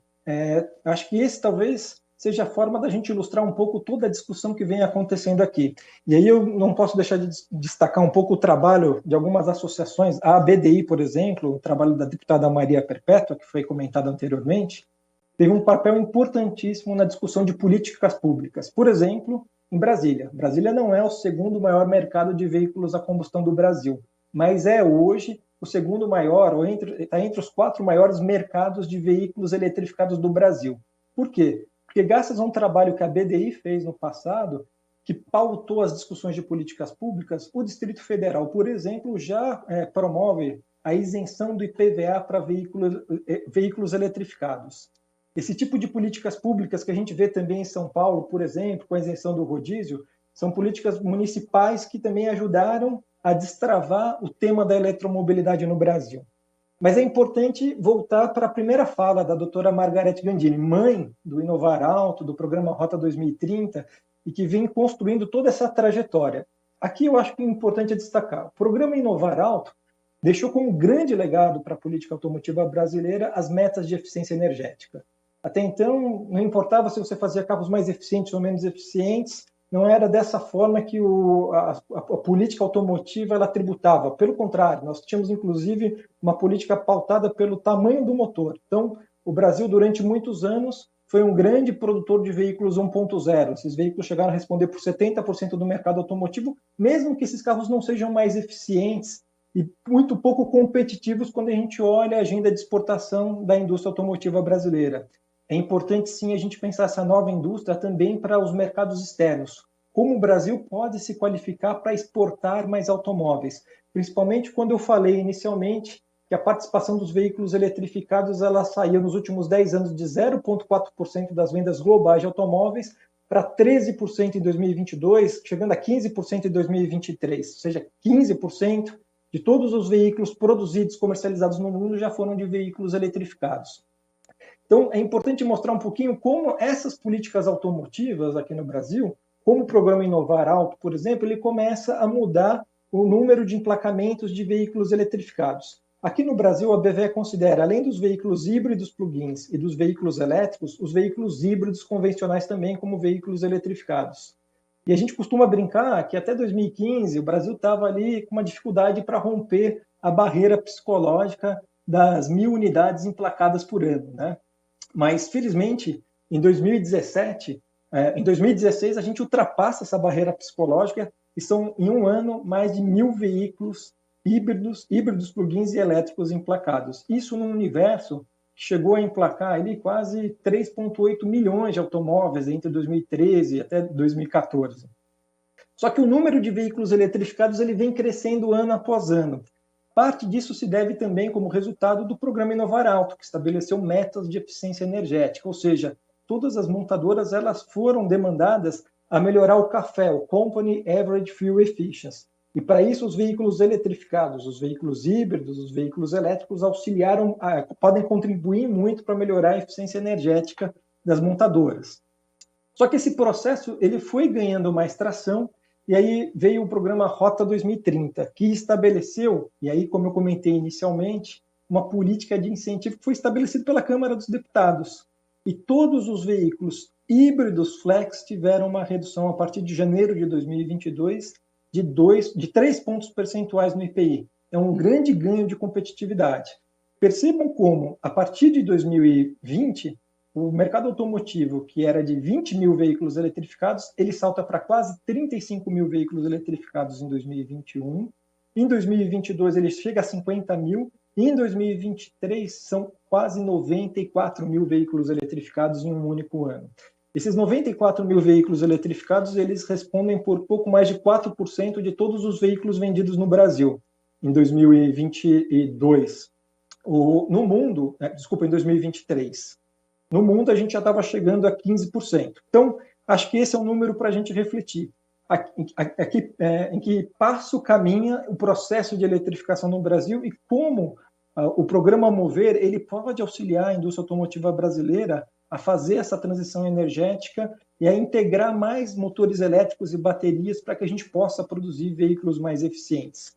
Aqui, para não me estender muito mais, mas queria destacar que só nos primeiros 3 meses do ano já foram emplacados mais de 36 mil veículos eletrificados. Ou seja, o processo de eletrificação ele é um caminho sem volta. Mas o mais interessante é que o Brasil já está fazendo parte disso. A questão é como a gente pode preparar a indústria automotiva brasileira para produzir esses veículos e não só produzir para o mercado interno, mas também para exportar para toda a América Latina. O Brasil é um grande produtor de automóveis, mas ao longo dos últimos anos a gente vem perdendo um pouco de competitividade em alguns mercados estratégicos, por exemplo, na exportação de ônibus. Então, em mercados como Colômbia, Chile, onde o Brasil tradicionalmente exportava muitos ônibus, a gente perdeu um pouco de espaço para ônibus elétricos importados da China. É importante que a gente tenha uma produção, uma política automotiva que priorize ônibus elétricos também, para que a gente possa exportar também esses veículos e manter esses mercados tradicionalmente abastecidos pela indústria automotiva brasileira. Bom, eu quero agradecer aqui hoje o espaço e me colocar à disposição aqui para poder debater um pouco mais sobre esse processo. O último slide aqui, não só antes de finalizar, é que até 2022, 60% de todos os veículos eletrificados comercializados no Brasil eram de veículos híbridos convencionais. E 40%, 30 e poucos por cento, eram de veículos híbridos plug-ins ou elétricos. A partir de 2023, a gente vê uma mudança, a gente vê uma maior participação dos veículos híbridos plug-ins e veículos elétricos no mercado automotivo brasileiro. Esse número aqui a gente segregou só o número de emplacamentos de veículos híbridos plug-ins e veículos elétricos nos últimos 4 anos, para mostrar como essa tecnologia está ganhando as ruas do Brasil e como é importante que o programa Mover nos ajude a fazer a nacionalização, a trazer esses veículos que hoje são importados para que eles passem a ser produzidos aqui no Brasil. Bom, acho que é isso. Muito obrigado, doutor Tiago. Muito interessante a sua explanação. Lá na Bahia está sendo instalada a BYD, né? A fábrica chinesa de veículos elétricos. E essa alerta já para a gente ver os ônibus serem produzidos no Brasil já é importante, quem sabe pode ser um... Já tem, né?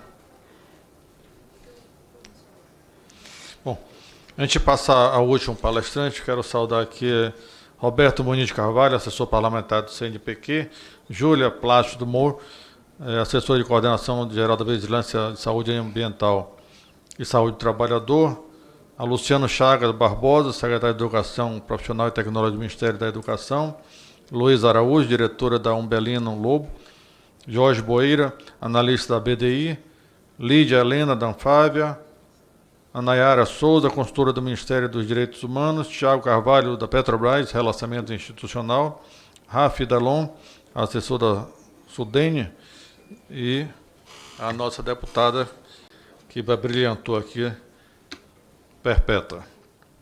Vamos passar a palavra agora para o palestrante Gabor Dick. Eu disse que os nomes hoje estavam complicados, né? E para finalizar, não podia ser diferente. Eu acho que esse eu errei, né? Mas depois o senhor explica como é que pronuncia certinho. Diretor de Tecnologia do Sindicato Nacional da Indústria de Componentes para Veículos Automotores. Baiano, está vendo que não é fácil aqui pronunciar os nomes? Lá na Bahia é mais fácil.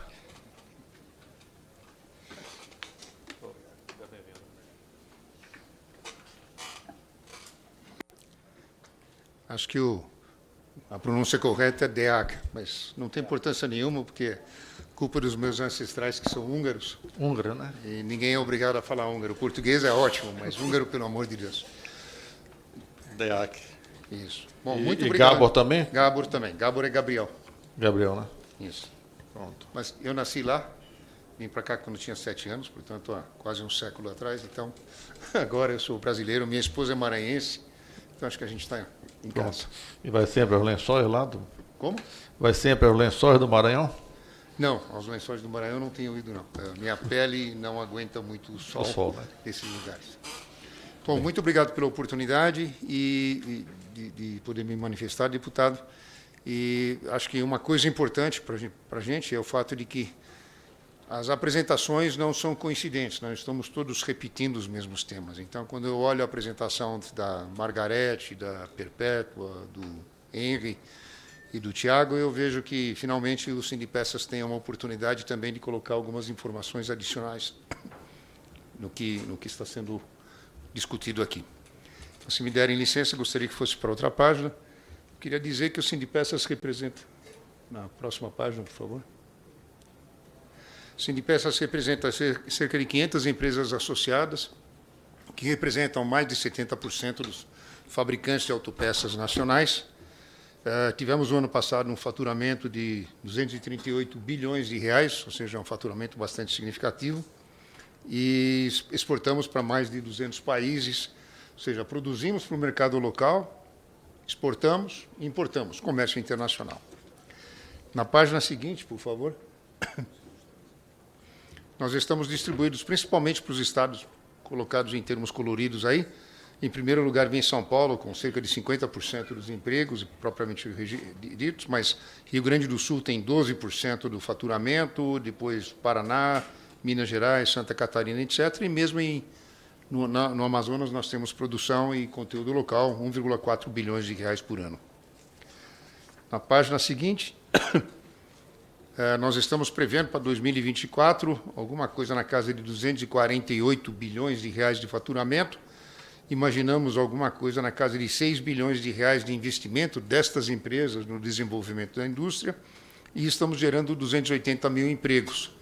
Na proporção típica de que cada emprego direto tem, pelo menos associado, 4 empregos indiretos de fornecedores, empresas associadas, prestadores de serviço, estamos discutindo mais de 1 milhão de empregos gerados pela indústria de autopeças no país.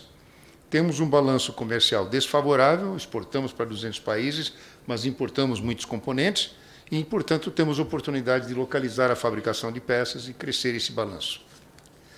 Na página seguinte, a gente está olhando um pouquinho a história.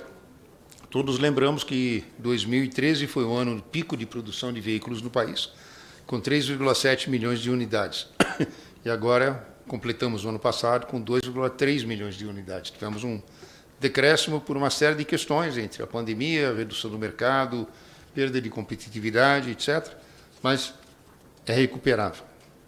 Na página seguinte, a gente tenta dar uma posição sobre o que significa Brasil no mundo, em termos de produção. E aí o que nós estamos tentando mostrar é que, na verdade, não é Brasil exatamente, mas é Brasil e Argentina, que tem produção e mercados complementares. O Brasil, o ano passado, representou 2,5% da produção mundial, a Argentina representou 0,7%, total somos 3,2% da produção mundial. Na página seguinte, a gente tenta colocar uma projeção desse assunto todo, para dizer que se nós fizemos 2,3 milhões o ano passado, esse ano estamos prevendo 2,5, que é 6% de crescimento. 2025 vão para 2,6, mais 5% de crescimento, e finalmente chegamos em 2028 com 2,9 milhões de veículos, com um crescimento significativo nesse período. Não voltamos ainda aos 3,7, mas estamos numa direção crescente, positiva e competitiva. Quando a gente fala de fontes alternativas, por favor, na página seguinte, nós temos hoje 76% de participação nas vendas de veículos flex, que funcionam com gasolina ou com etanol.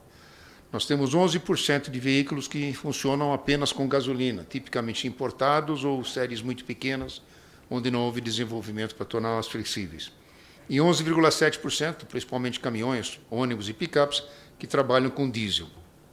Do lado direito deste gráfico, vocês vão encontrar que os veículos híbridos e elétricos estão crescendo e já estão em 0,4% da demanda total, que são os números do Tiago, mas essa é a representatividade desse mercado. Os veículos a álcool puro estão desaparecendo, praticamente nulos, e os veículos a gás natural também estão relativamente estagnados em 0,3% do mercado.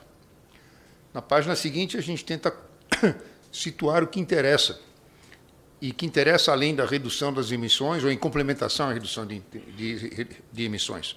Interessa a saúde, interessa a geração de emprego aqui, e não na China, ou na Alemanha, ou não sei que outro lugar. Interessa atrair investimentos, e atrair investimentos tanto em termos de recursos industriais, de capacidade de produção, etc., como tem em termos de laboratórios, de pesquisa, desenvolvimento, emprego para os engenheiros, técnicos e as pessoas desse país. Interessa uma mobilidade acessível, ou seja, os veículos têm que ser eficientes, mas eles também têm que ser affordable, têm que ser possíveis de serem comprados pela população. Interessa a segurança energética, nós lembramos que tivemos episódios importantes de falta de segurança energética, por exemplo, na década de 90, com etanol, quando todo mundo converteu os veículos para etanol e, de repente, ficamos desabastecidos, porque houve uma mudança na taxação, na cotação do açúcar no mercado mundial. Interessa um protagonismo internacional, porque quem tem 3% do mercado não pode depender apenas de 3% do mercado mundial, precisa ter alguma alternativa para isso e ter uma escala e ter significância. E, finalmente, interessa que a população tenha escolha entre as várias opções. Nós, particularmente, o Sindipeças tem uma posição agnóstica, não favorece nem energia elétrica, não favorece etanol, nem nada. Entende que para cada aplicação, cada mercado, cada utilização, deve haver a composição adequada de fontes de energia propriamente ditas. Tudo isso vai dar uma dimensão ambiental, social e econômica, que é a sustentabilidade e que vai permitir, localmente e globalmente, que a gente evolua favoravelmente. Na página seguinte, nós defendemos uma solução compartilhada para descarbonização e cumprimento de metas, por meio de tecnologia e recursos renováveis, sustentáveis e disponíveis. Entendemos que as diferentes tecnologias de propulsão conviverão nos segmentos e nichos em que forem mais eficientes. E para cada alternativa de mobilidade, de cargas, de pessoas, do que quer que seja, existem as soluções adequadas ou as melhores possíveis. Na página seguinte, o Sindipeças contratou a Unicamp, que é o Núcleo de Pesquisas Energéticas, para fazer um estudo. Não vou perder muito tempo, porque basicamente o Henry mostrou exatamente isso, que o transporte não é o maior fator de geração de gases de efeito estufa e que isso está distribuído talvez mais para veículos comerciais do que para automóveis de passageiro, com o que nós já fizemos com flex, hidrogênio, etanol e as outras alternativas, eletrificação. Na página seguinte, a gente enumera, a partir também do estudo da Anfávia, quais são as alternativas, e nós podemos ir de combustíveis fósseis como gasolina, diesel, gás, para biocombustíveis como bioetanol, mas também biodiesel, diesel renovável, biometano.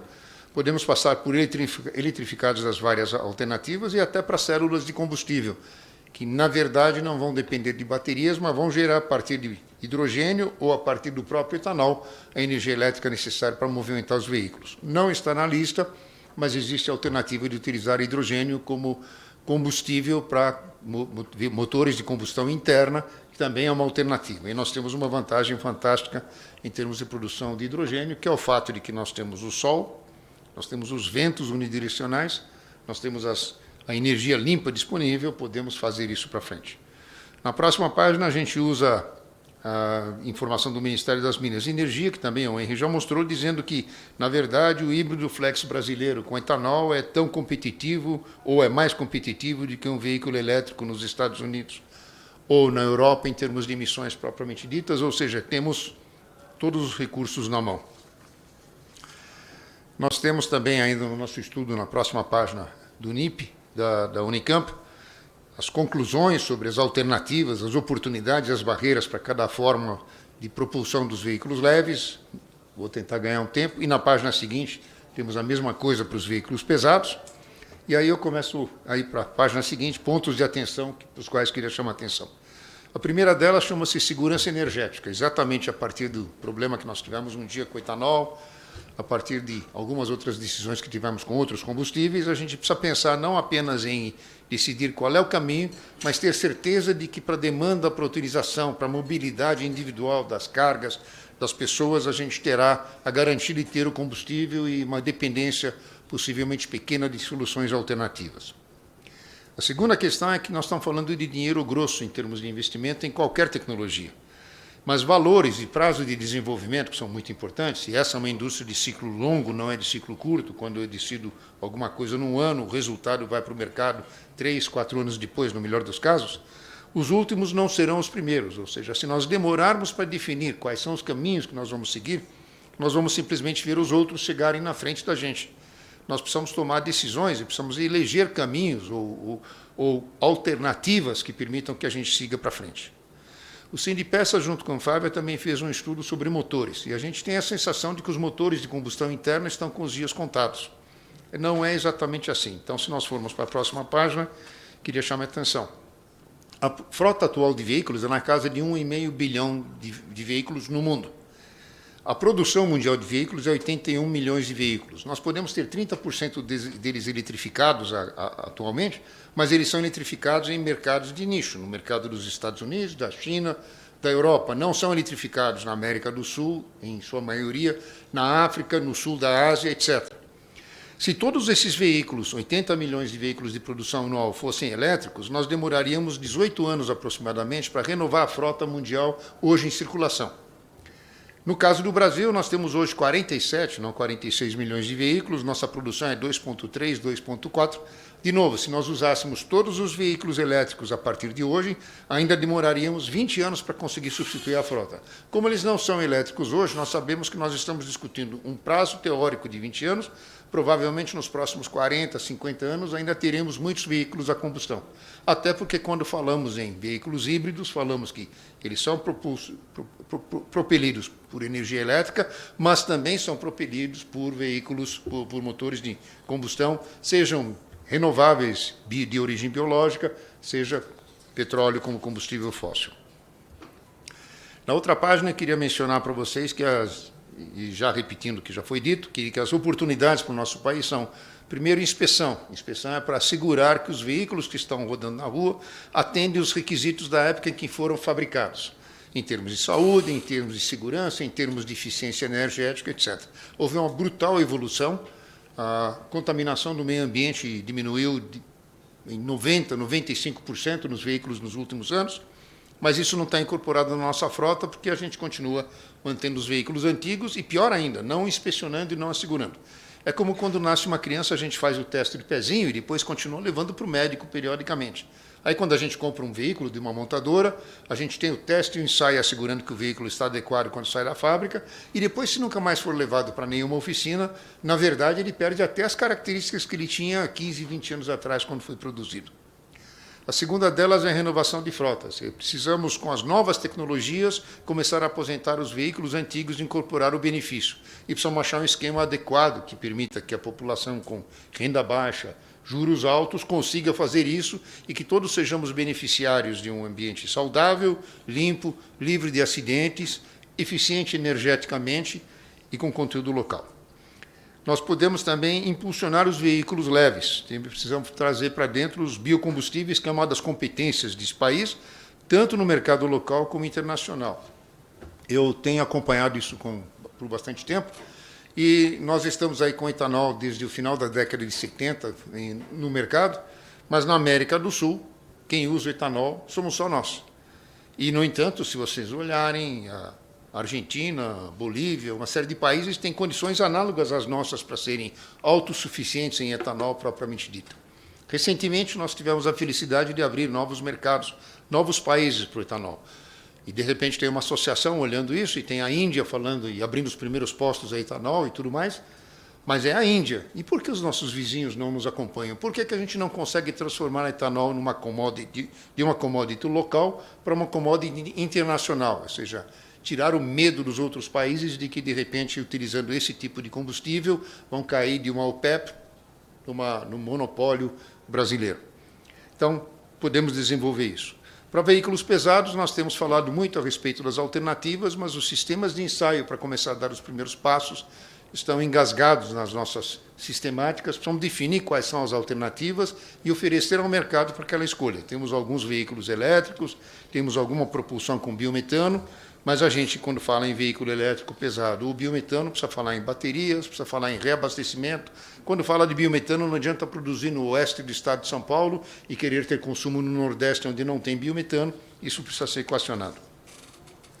O Sem de Peças não está parado sobre esses assuntos. Então, na página seguinte, nós trazemos nossos associados para falarem sobre o encontro de autopeças, conexão Sem de Peças. Temos 500, 600 pessoas, empresas representadas por ano discutindo o futuro disso aí.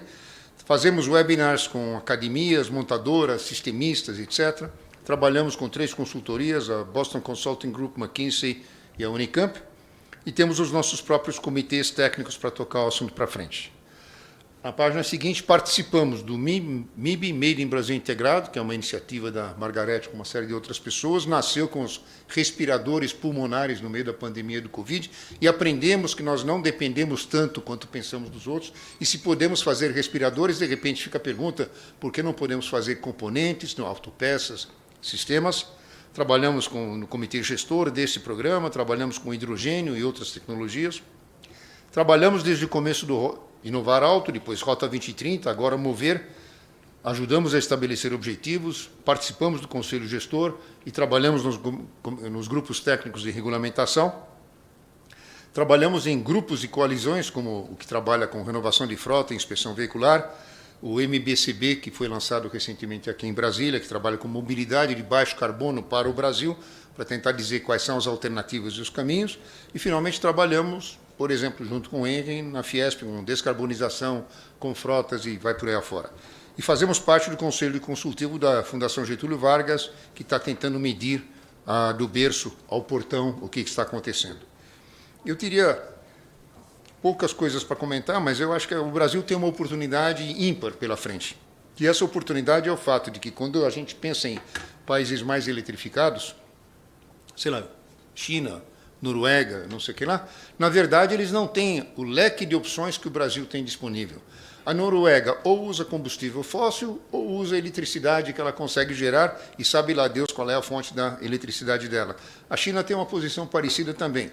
Este país foi dotado de condições naturais, como eu falei, sol, vento, etc., para gerar energia elétrica. Ela tem uma agricultura potente, capaz de gerar combustíveis propriamente ditos.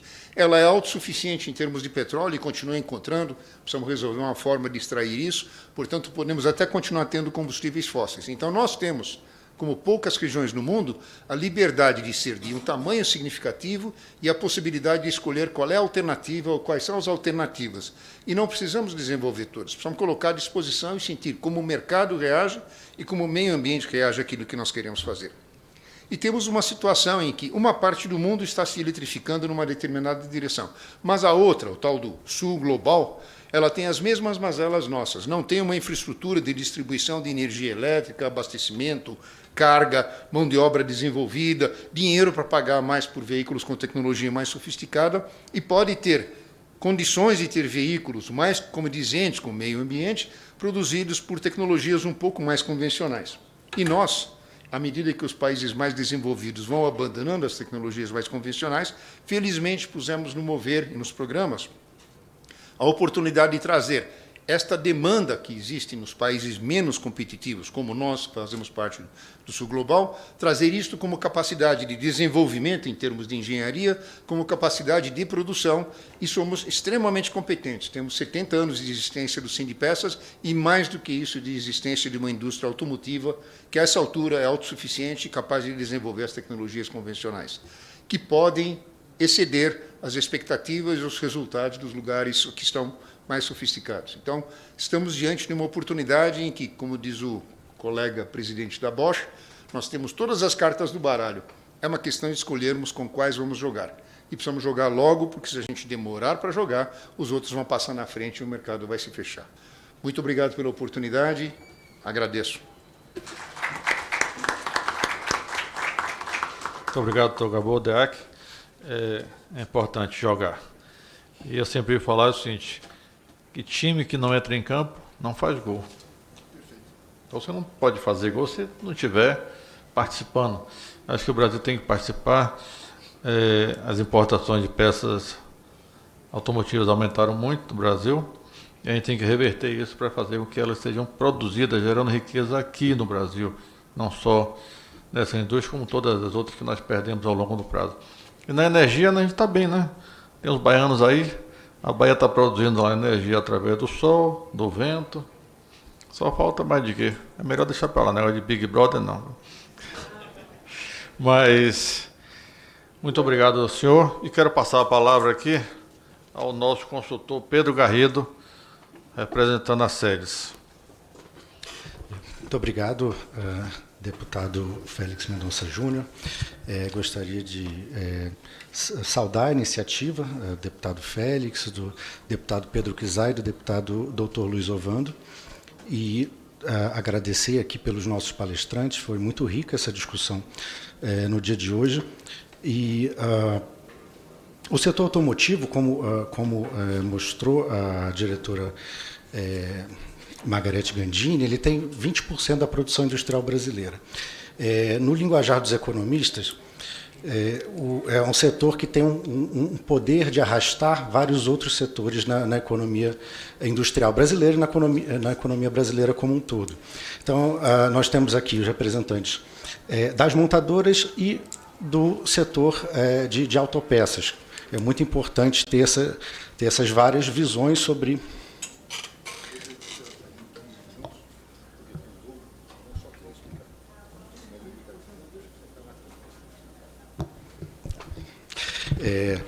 É muito importante ter essas diferentes visões sobre como esse setor pode atuar para realizar essa reindustrialização brasileira e do ponto de vista da transição energética e descarbonização, que já está sendo muito bem tratada pelo setor, em conjunto com o governo e as diversas instituições que atuam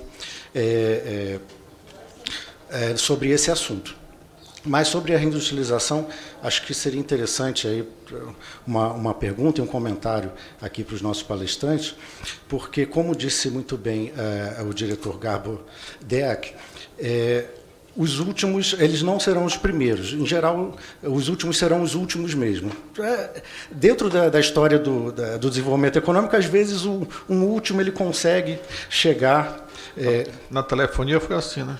A gente entrou por último e pegou a melhor tecnologia de telefonia celular. Mas aqui não, aqui vai ser diferente. Pois é, exatamente. Então, os últimos, em geral, eles serão os últimos. No caso, o Brasil, como mostrou, né, o diretor Harry Joseph, da Anfávia, o mundo inteiro está realizando políticas industriais muito intensas, muito fortes, com um pensamento de buscar as tecnologias da indústria 4.0, realizar a transição energética, descarbonizar suas economias, mas realizando isso não sem a intenção principal de reorganizar suas cadeias produtivas e localizar, trazer a sua produção nacional.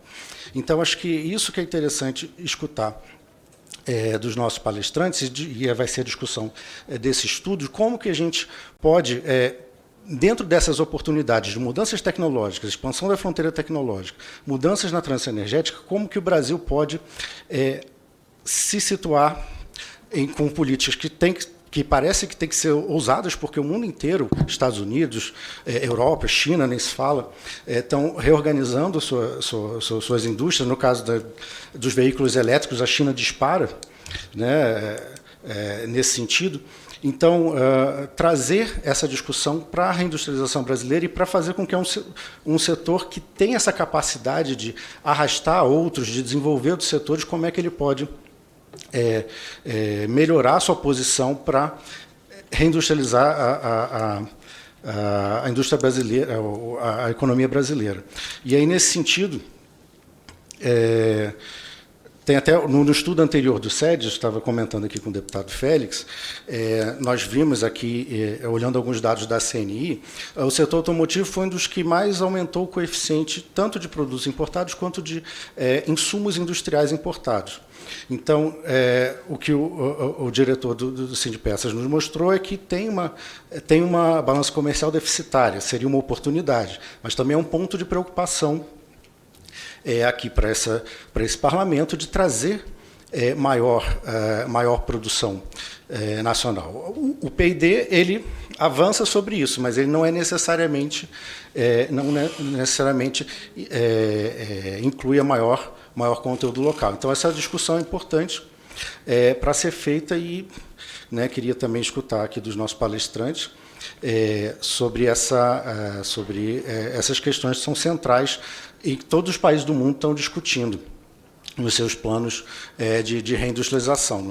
No caso dos Estados Unidos e Europa também, a gente pode também colocar a China nessa conta, tem também uma tendência de escolher uma rota tecnológica. Parece que o setor prefere, junto com o governo, prefere deixar aberta a rota tecnológica. Mas para alguns países eles vão, em tese, acabar com veículos a combustão em determinadas datas. Tudo bem que já estão, na Europa, eles já estão postergando as datas e tudo mais. Mas se no Brasil a gente precisa pensar como que a gente também consegue atingir esses mercados e se vai ser possível, porque a Europa e os Estados Unidos estão, em princípio, querendo se fechar para os carros chineses. Né? Tem toda uma discussão sobre isso. Então, nesse caldo de confusão que é o cenário internacional, como que o Brasil consegue se posicionar para trazer essa maior produção local, trazer o que é uma vantagem, uma clara vantagem comparativa do Brasil no uso de biocombustíveis, já ter isso de maneira consolidada e como inclusive foi dito aqui, de tornar isso uma commodity internacional, exportar para a América Latina, trazer outros mercados para o mercado brasileiro, que é um mercado importante, mas não deve se fechar para o resto do mundo, principalmente no que ele pode oferecer dentro desse período de mudança dos paradigmas tecnológicos, com biocombustíveis ou mesmo a produção elétrica, no caso brasileiro, em que a gente tem uma matriz muito mais limpa do que a média mundial. Então, enfim, são reflexões e perguntas também, como que a gente pode avançar mais especificamente, até mesmo dentro das propostas de legislação que têm sido feitas, que tramitam no Congresso Nacional, ou eventualmente outras que possam ser objeto aqui da reflexão do SEDES e de iniciativa do próprio SEDES para discutir todos esses temas, enfrentar todos esses temas em prol da reindustrialização brasileira, e que tem em vista esse contexto dessa transição energética e descarbonização. Era isso. Muito obrigado, deputado. Obrigado ao amigo consultor Pedro Garrido. Sempre bom ter você aqui por perto, tenho certeza que vamos ter um bom trabalho. E gostaria de passar a palavra aos senhores aqui e com um pedido. Um pedido que essa SEDES é um centro de estudos, são compostos por 18 deputados, indicados pelos seus partidos, mas que mandem propostas, não precisa estar em formato de lei, não precisa estar na lei, mas que podem apontar propostas que sejam boas para o Brasil. Quem estiver ouvindo, quem estiver participando, mandem também aqui para a SEDES, nós vamos analisar todas elas, e se vier dos setores representativos, como os senhores são, seria muito melhor. Nós temos que fazer um Brasil melhor, e vamos fazer isso conjunto. O setor, aqui o nosso legislativo, não pode estar afastado do Brasil, do setor produtivo, de quem gera riqueza para a nação. Nós temos que estar juntos pelo Brasil. Então eu quero passar ao Dr. Gabo, que ele vai viajar logo, né? Está aqui aguardando, já preocupado com o voo, para suas considerações finais e falar também sobre o que o Pedro Garrido. Bom, eu agradeço a oportunidade. Acho que eu mencionei que nós temos um elenco de alternativas que poucos lugares no mundo têm. Temos um tamanho que nos dá a oportunidade de falarmos não como um micro país, mas como um país significativo em extensão, em população, em competência. Temos tido a felicidade de ter legislações que permitam acompanhar a visão de médio e longo prazo que essa indústria tem. Ela não faz desenvolvimentos hoje para colocar no mercado amanhã, ela precisa de antecedência, precisa de previsibilidade. Com isto que foi criado lá atrás, o Inovar Alto, depois o Rota 2030 e agora o Mover, de dar um horizonte de perspectivas, de regras, de objetivos e caminhos para serem alcançados. E fico muito contente de que a gente tenha a oportunidade de conversar sobre isso, estabelecer os caminhos, oferecer para o mercado tomar as decisões, considerar mercados maiores do que apenas os mercados do Brasil, na competência da gente como Sul Global e na competência da gente para acompanhar o estado da arte das tecnologias, trazer, como o Henry defendeu muito bem, a tecnologia para desenvolvimento local. Nada nos impede de fazermos as mesmas coisas que os outros lugares fazem. Temos sido capazes de desenvolvimento, podemos continuar fazendo, e tenho confiança de que se a gente tomar as decisões corretas, não estamos na fronteira da tecnologia, não somos os primeiros a decidir, mas também não seremos os últimos, e as vantagens que nós temos em termos de espaço, clima, população, reservas naturais, dinamismo e tudo mais, devem permitir que esse país tenha uma relevância maior do que 3% de participação no mercado mundial. O estudo que nós fizemos em conjunto, Sindipeças e Anfávia, mostra que, mesmo em tecnologias convencionais continuadamente desenvolvidas, como motores de combustão, nós estamos em 3% de participação no mercado, mas nada impede que sejamos 6%, mesmo 9% de participação, o que dá outra escala, outro regime de custos, outra importância para a indústria. Pensem um pouco em que nós hoje, juntos, empregamos alguma coisa como 2 milhões de pessoas e, de repente, multiplicar isso por 3 podia ser 6 milhões de pessoas, 8 milhões de pessoas. Empregos bons, remunerados adequadamente, com conteúdo tecnológico, com desenvolvimento, com respeito à integridade do ser humano. Acho que é uma coisa muito importante. É uma oportunidade ímpar que esse país tem. Muito obrigado pela oportunidade de me manifestar. Obrigado, Dr. Gabo. É isso que o Brasil precisa, ser grande, pensar grande, e os grandes têm que crescer mais rápido ainda. Mas não tem por que não crescer, né? Essa história de se valorizar apenas os pequenos, não. Nós temos que valorizar os pequenos, nós temos que valorizar todos do Brasil. Aqueles que produzem muito têm que ser valorizados também. Aqueles que produzem pouco também valorizados, porque um dia eles vão ser grandes e vão precisar ser valorizados para continuar produzindo e gerando riqueza na nação. Doutor Henry Joseph, eu vou errar, não tem jeito não. Mas pelo menos vai sair com sotaque baiano. Quer coisa melhor? Vai ser cantado, né? Que a gente, o baiano, fala um pouco cantado. Obrigado, deputado. Eu vou tentar, de um modo muito curto, trazer um pouco de contextualização pelo que foi colocado pelo consultor Pedro Garrido. Bem, primeiro, eu acho que a gente não pode entender que nós estamos já jogando um jogo que já está totalmente determinado. Não está.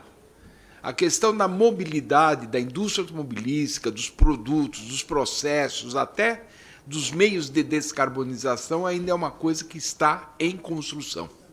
Ainda há um questionamento muito forte pelos produtos, pelos modos, a questão da mobilidade. Nós nem entramos aqui no Brasil ainda pelos veículos autônomos e por toda a eletrificação que vem e por toda essa questão que tem de comunicação do veículo, que é um outro mundo que também está crescendo. Ou seja, nós estamos diante de um momento novo que, por estar novo e por estar ainda se moldando, existe espaço para uma série enorme de questões e uma série enorme de oportunidades.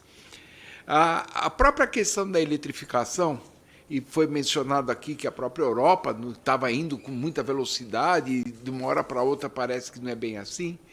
E a explicação é muito simples. Se tinha uma visão de que as baterias, que são o componente mais caro de um veículo elétrico, as baterias, na medida que houvesse um aumento de produção, aumento de escala de produção, os preços da bateria deveriam cair muito e isso facilitaria que essa tecnologia se difundisse de um modo melhor.